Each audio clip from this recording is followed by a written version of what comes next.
নমস্কার। দাগি সরকার আপাদমস্তক একটা দাগি সরকার দাগিদের পাশে থাকবে, এতে বিস্মিত হওয়ার মতো আমি কিচ্ছু দেখছি না।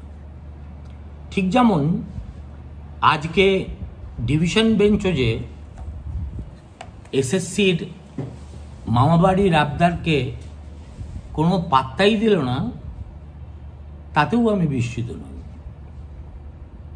বিস্মিত হব যদি এখানে তারা থেমে যান, রাজ্য সরকার এবং এসএসসি এবং সুপ্রিম কোর্টের দ্বারস্থ না হন। কিন্তু আমার ধারণা সেগুলোও বালি। তারা সুপ্রিম কোর্টেও যাবেন,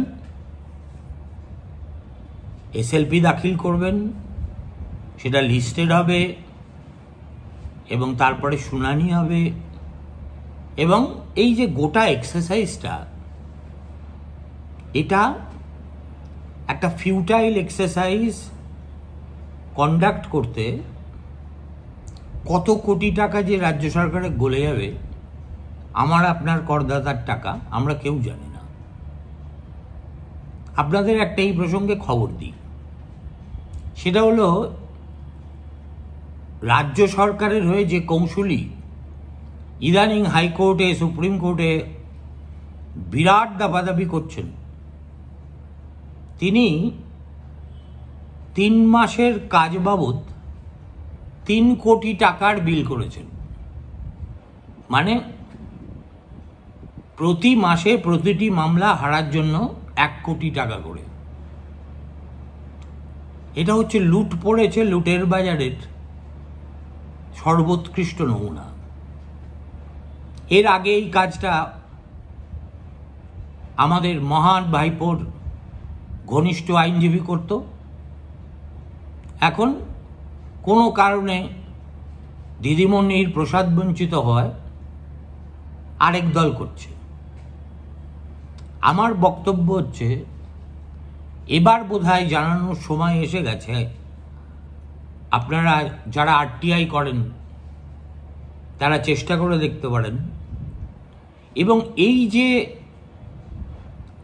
গৌরী সেনের টাকা, মানে আমাদের টাকায় এই যে অপচয়, সেই অপচয় কিভাবে বন্ধ করা যায়, আদৌ যায় কিনা, কিংবা এই অপচয়ের জন্য how you can bring the government to task or bring justice, এটা আমার মনে হয় এবার একটা ভেবে দেখার মতো বিষয় হয়ে গেছে। কিন্তু দাগি সরকার কেন দাগিদের পাশে থাকবে, তার ব্যাখ্যায় আমাদের মিডিয়ায় যেসব কথা বলা হচ্ছে, আমি দুঃখিত, আমি তার সঙ্গে একমত নই। তারা বলছেন যে সরকারের না থেকে উপায় নেই, এটা তাদের নাকি মজবুরি।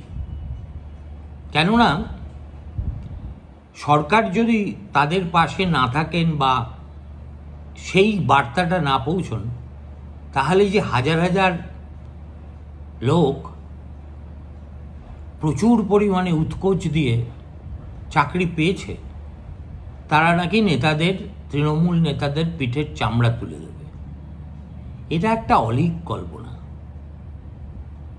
আমরা কোন মোল্লার কতদূর দৌড় দেখে নিয়েছি। আমি লিখে দিতে পারি, আজকের ছাত্র শিক্ষক সমাজ একেবারে ওভারওয়েলমিংলি হচ্ছে এই শাসক দলের দালাল, নতুবা মূক ও বধির সমাজের স্বীকৃত সদস্য। আচ্ছা, একটা কথা বলুন, টাকা দিয়ে যে ছেলেটা বা মেয়েটা চাকরি পেয়েছে, সে কোন দুঃখে কাকে টাকা দিয়েছিল সেটা বলতে হবে। প্রথম কথা, ক্যাশ ট্রানজাকশনের কোনো এভিডেন্স থাকে না। সুতরাং আমি কোনো দাদা বা দিদির নামে বলে দিলাম, সেটা তো কোনো সমর্থনযোগ্য অভিযোগ হবে না। উল্টে যে বলবে তার বিরুদ্ধেই স্থানীয় থানা কেস করে দেবে, তাকে নিগ্রহ করবে। আর সেই দাদাও তাকে ছেড়ে দেবে, এটাও মনে করবেন না। এরকম একটা পরিস্থিতিতে যে টাকা দিয়েছে সে ভাববে টাকাটাও জলে গেল, চাকরিটাও গেল, আমার ঘটিবাটি তো অলরেডি গেছে, বলে সে দরজায় কপাট তুলে হয় ঘুমিয়ে পড়বে, নয় হাই তুলবে, নয় অন্য কিছু করবে। আর যাই করুক, বিদ্রোহের রাস্তায় আজকের ছাত্র সমাজ যাবে না, শিক্ষক সমাজ যাবে না। এই যে ধরুন যোগ্য তথাকথিত, প্রথম কথা, যোগ্য বলে কোনো কিছু সুপ্রিম কোর্ট কিন্তু বলেনি। যারা নিজেদের যোগ্য বলে দাবি করছেন তারা স্বঘোষিত যোগ্য। সুপ্রিম কোর্টের রায়ে specifically tainted and specifically not tainted এই ইংরেজি শব্দবন্ধ ব্যবহার করা হয়েছে। যাদের দাগি হিসেবে চিহ্নিত করা গেছে তারা হচ্ছে স্পেসিফিক্যালি টেন্টেড, আর যাদের যায়নি দে আর নট আনটেন্টেড। তারা টেন্টেড না সত্যি, এটা বোঝার মতো অবস্থাতেই না কলকাতা হাইকোর্টের ডিভিশন বেঞ্চ না সুপ্রিম কোর্ট আসতে পেরেছে।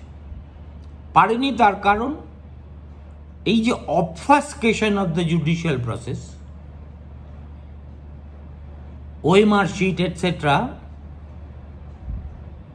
সুতরাং এই যে যোগ্য বলে যারা নিজেদের দাবি করছেন তাদের মধ্যে কেউ মাল দেননি, এটাও যেমন প্রমাণিত হয়নি, তেমনি সকলেই মাল দিয়েছেন এটাও প্রমাণিত হয়নি।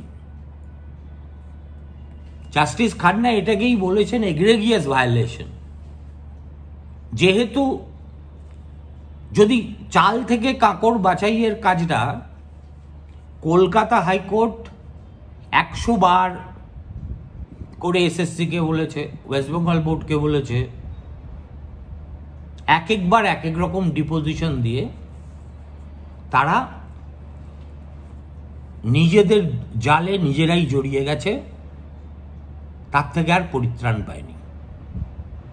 একইভাবে সুপ্রিম কোর্টেও তারা যোগ্য অযোগ্যদের তালিকা নির্ধারণে সিবিআই এর দেওয়া রিপোর্টকে ধ্রুব সত্য মনে করেছে।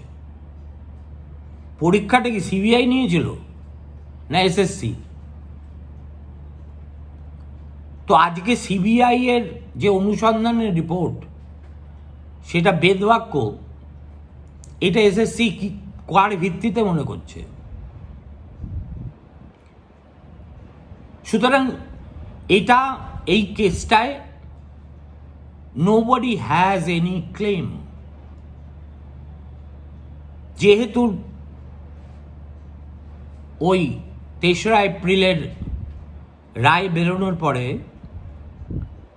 ওয়েস্ট বেঙ্গল সেকেন্ডারি বোর্ডের পক্ষ থেকে একটা আবেদন করা হয়েছিল, সেই আবেদনের পরিপ্রেক্ষিতে নট স্পেসিফিক্যালি টেন্টেডদের চাকরি 31শে ডিসেম্বর পর্যন্ত বাড়িয়ে দিয়েছেন supreme court. This is A seasonal relief period. এছাড়া সুপ্রিম কোর্ট রাজ্য সরকারের অন্যান্য চাকরি থেকে যারা এসেছিল তাদেরকে আবার সেই সব বিভাগে অ্যাপ্লাই করতে বলেছে এবং তারা যাতে আবার রিঅ্যাবজর্বড হয়ে যান তারও ব্যবস্থা করতে বলেছে। আর ডিসেবলদের ক্ষেত্রে বলেছেন এজ রিল্যাক্সেশনের ফেসিলিটি তারা পাবেন, আর নট স্পেসিফিক্যালি টেন্টেডরাও পাবেন। এখন নট স্পেসিফিক্যালি টেন্টেড এই ব্র্যাকেটে যারা পড়ে আছেন তারা দাবি করছেন তারা যোগ্য। এই দাবির কোনো লিগ্যাল বেসিসই নেই। সেই কারণেই দেখবেন যে এদের এই বঞ্চিত হওয়ার সমবেদনার শরিক তাদের স্কুলগুলোও হলো না। দেখুন, এটা এমন একটা ব্যাপার যেখানে যদি 20,000 বা 15,000 যাই হোক সংখ্যা শিক্ষকের চাকরি চলে যায় 7-8 বছর চাকরি করার পর, তাহলে প্রথম সহমর্মিতাটা দেখাবে কে? Charity should always begin at home. দেখানোর কথা স্কুলের, সহকর্মীদের, ছাত্রছাত্রীদের। এবং 15,000 20,000 শিক্ষক মানে কয়েক সহস্র স্কুল। আমরা কিন্তু ওই গোড়ার দিকে একাধটা স্কুলের কিছু বাচ্চা এসে এই অনশন মঞ্চের সামনে সলিডারিটি দেখিয়েছে, এর বাইরে কিচ্ছু হয়নি। অর্থাৎ there is not even a sanction from their own community যেখান থেকে তারা এত বছর ধরে চাকরি করেছেন। নইলে প্রত্যেকেই যদি একেবারে ধোয়া তুলসী পাতা হতো না, তাহলে কিন্তু পশ্চিমবঙ্গে স্কুলের শিক্ষা ব্যবস্থাটাই যেটা সরকারি আছে সেটা অচল হয়ে যেত। একসঙ্গে সহস্র সহস্র স্কুলের থেকে গর্জন উঠত, যেই অন্যায় আমরা বরদাস্ত করব না যতক্ষণ পর্যন্ত এর একটা হ্যাপি এন্ডিং হচ্ছে আমরা স্কুলে তালা মেরে বাড়ি চললাম। একটাই স্কুলে হয়েছে। মাই পয়েন্ট ইজ, আপনাদের যোগ্যতা সততা নিয়ে আপনার সহকর্মীদের, আপনাদের ছাত্রছাত্রীদেরই যদি কনফিডেন্স না থাকে, তাহলে সামাজিকভাবে আপনাদের প্রতি সহমর্মিতা মানুষ দেখাবে কি করে? সবচেয়ে বড় কথা, এই যে আরবিট্রারিলি আপনারা নিজেদের যোগ্য যোগ্য যোগ্য যোগ্য বলে বাজার মাতাচ্ছেন এবং লোককে বিভ্রান্ত করছেন যে ওই সিবিআই এর রিপোর্টে স্পেসিফিক্যালি 10-10 বাইরে যারা আছে তাদের সবাই যোগ্য বলে বিবেচিত হয়ে গেছে already. This is a gross misinterpretation of the order.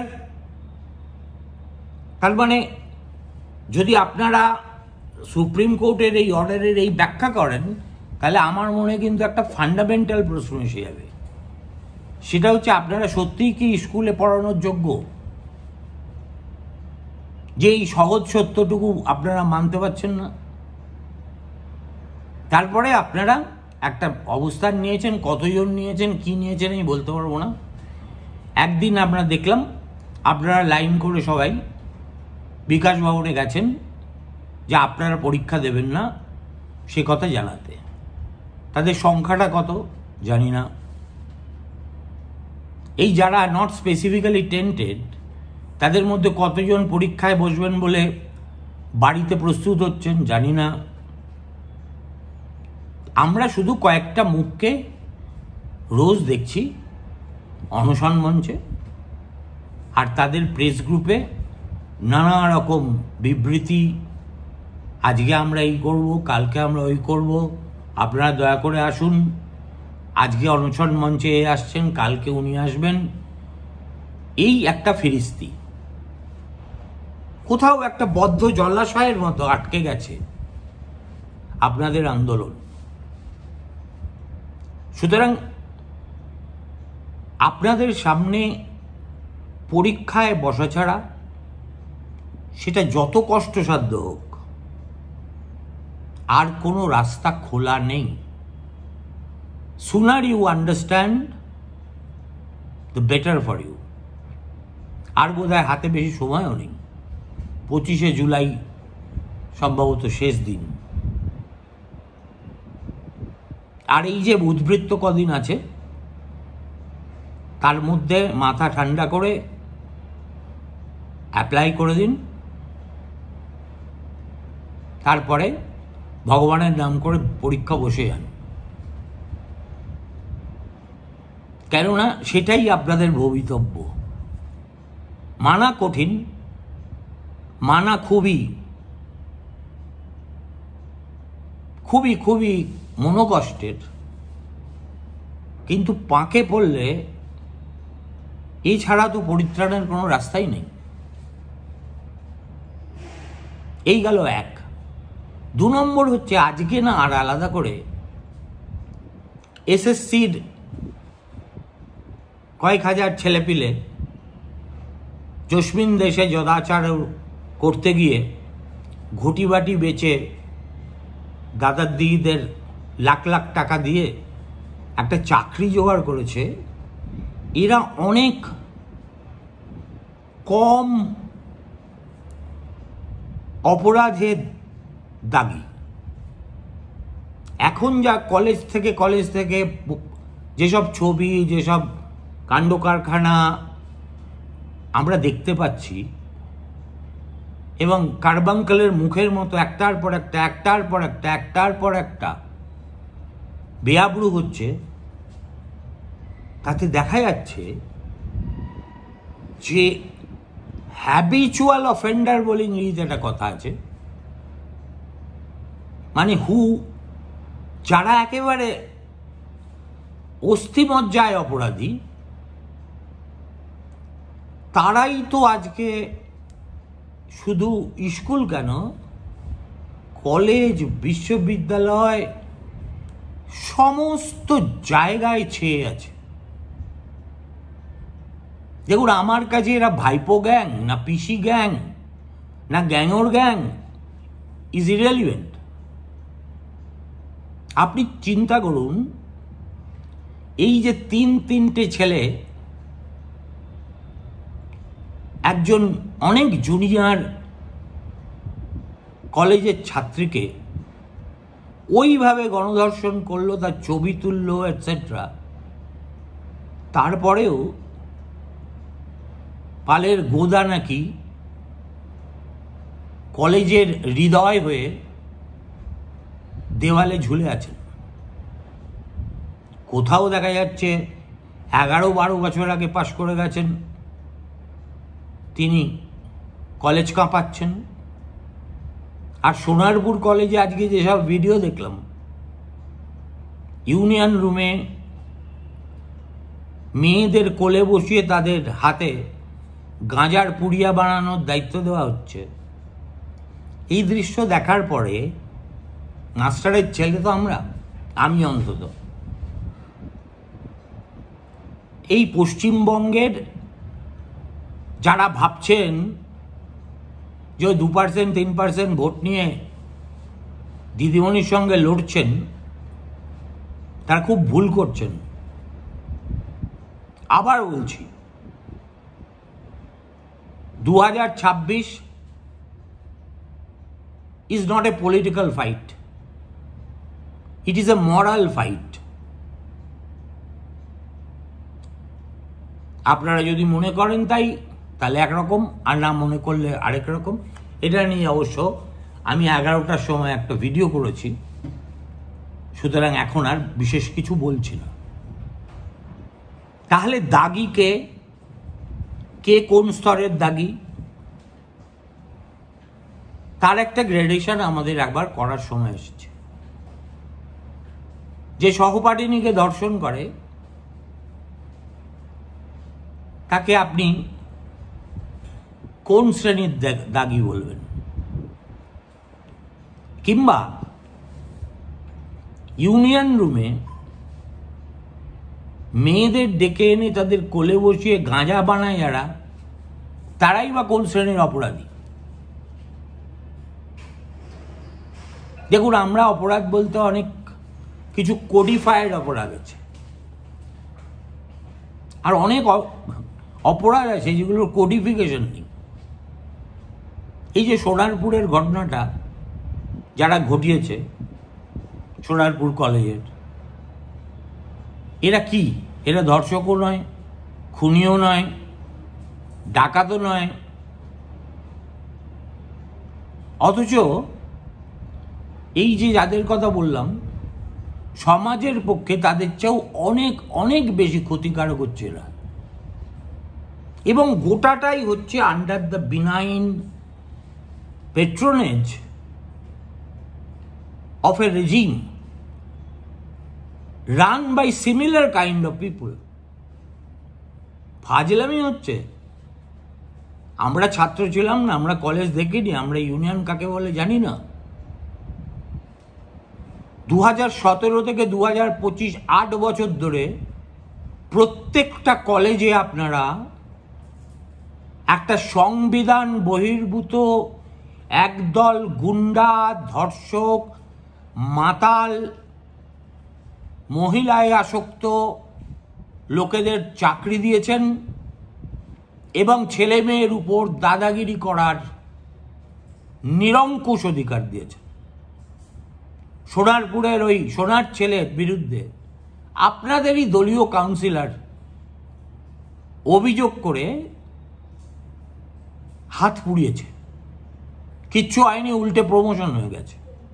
আর আজকে দেখলাম ওখানকার একজন, কি বলবো, মানে এরা সব ভোটে কেন দাঁড়ায়, মানুষ কেন এদের ভোট দেয়, এগুলো অনেক ফান্ডামেন্টাল প্রশ্ন। কি বিউটিফুল না কি একটা নাম, লাভলি না আগলি, আমি তাও বলতে পারছি না। সে আজকে এতদিন পরে টেলিভিশনের সামনে সেজে গুজে মেকআপ করে বাইট দিচ্ছেন। যেরকম যদি সত্যিই হয়ে থাকে তাহলে দলকে বলবো, কলেজ কর্তৃপক্ষকে বলবো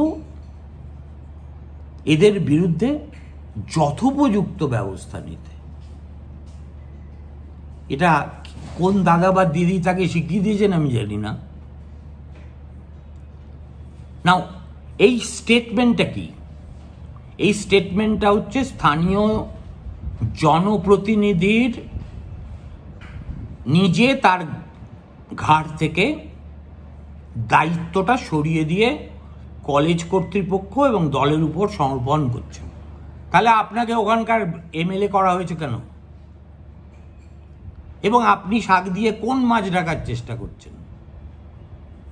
সোনারপুরের বাচ্চা ছেলে মেয়েরাও জানে যে সোনারপুর কলেজে যারা আজকে এই বীভৎস কাণ্ড ঘটাচ্ছে তারা প্রত্যেকে আপনার স্নেহচ্ছায়ায় বড় হচ্ছে গত 5 বছর ধরে। আর আজকে আপনি কলেজ কর্তৃপক্ষকে বলছেন, আপনারা দেখুন, আর দলের নেতৃত্বকে বলছেন যে আপনারা দয়া করে ইন্টারভিন করুন। The minimum that you can do as the local representative is to instantly put in your paper and redeem yourself. Otherwise, শুধু এই একটা ঘটনা দেখিয়ে কিন্তু 2026-এ আপনার বৈতরণী আটকে দেওয়া হবে। সুতরাং আত্মমর্যাদা বোধ, একজন নারী হয়ে আর একটা বাচ্চা মেয়ের সম্ভ্রম রক্ষার দায় মুক্ত হওয়া যে নারী বিধায়ক হয়েছেন তিনি না বিধায়ক হওয়ার যোগ্য, না মনুষ্য পদবাচ্য, নারী না পুরুষ সেটা পরের কথা। সুতরাং খেলা অনেক বাকি আছে। এসএসসি আমি তো দেখতে পাচ্ছি spiralling into insignificance in comparison to what is unfolding in college after college after college after college. এবং একবার যদি দৈত্য বোতল থেকে বেরিয়ে যায়, এটা আমি শাসকদের জন্য বলছি, তাকে কিন্তু আর বোতলে ঢোকাতে পারবেন না। এখন আমরা অপেক্ষা করছি এই দৈত্যের চেহারাটা কি হয় সেটা দেখার জন্য। নমস্কার, ভালো থাকবেন।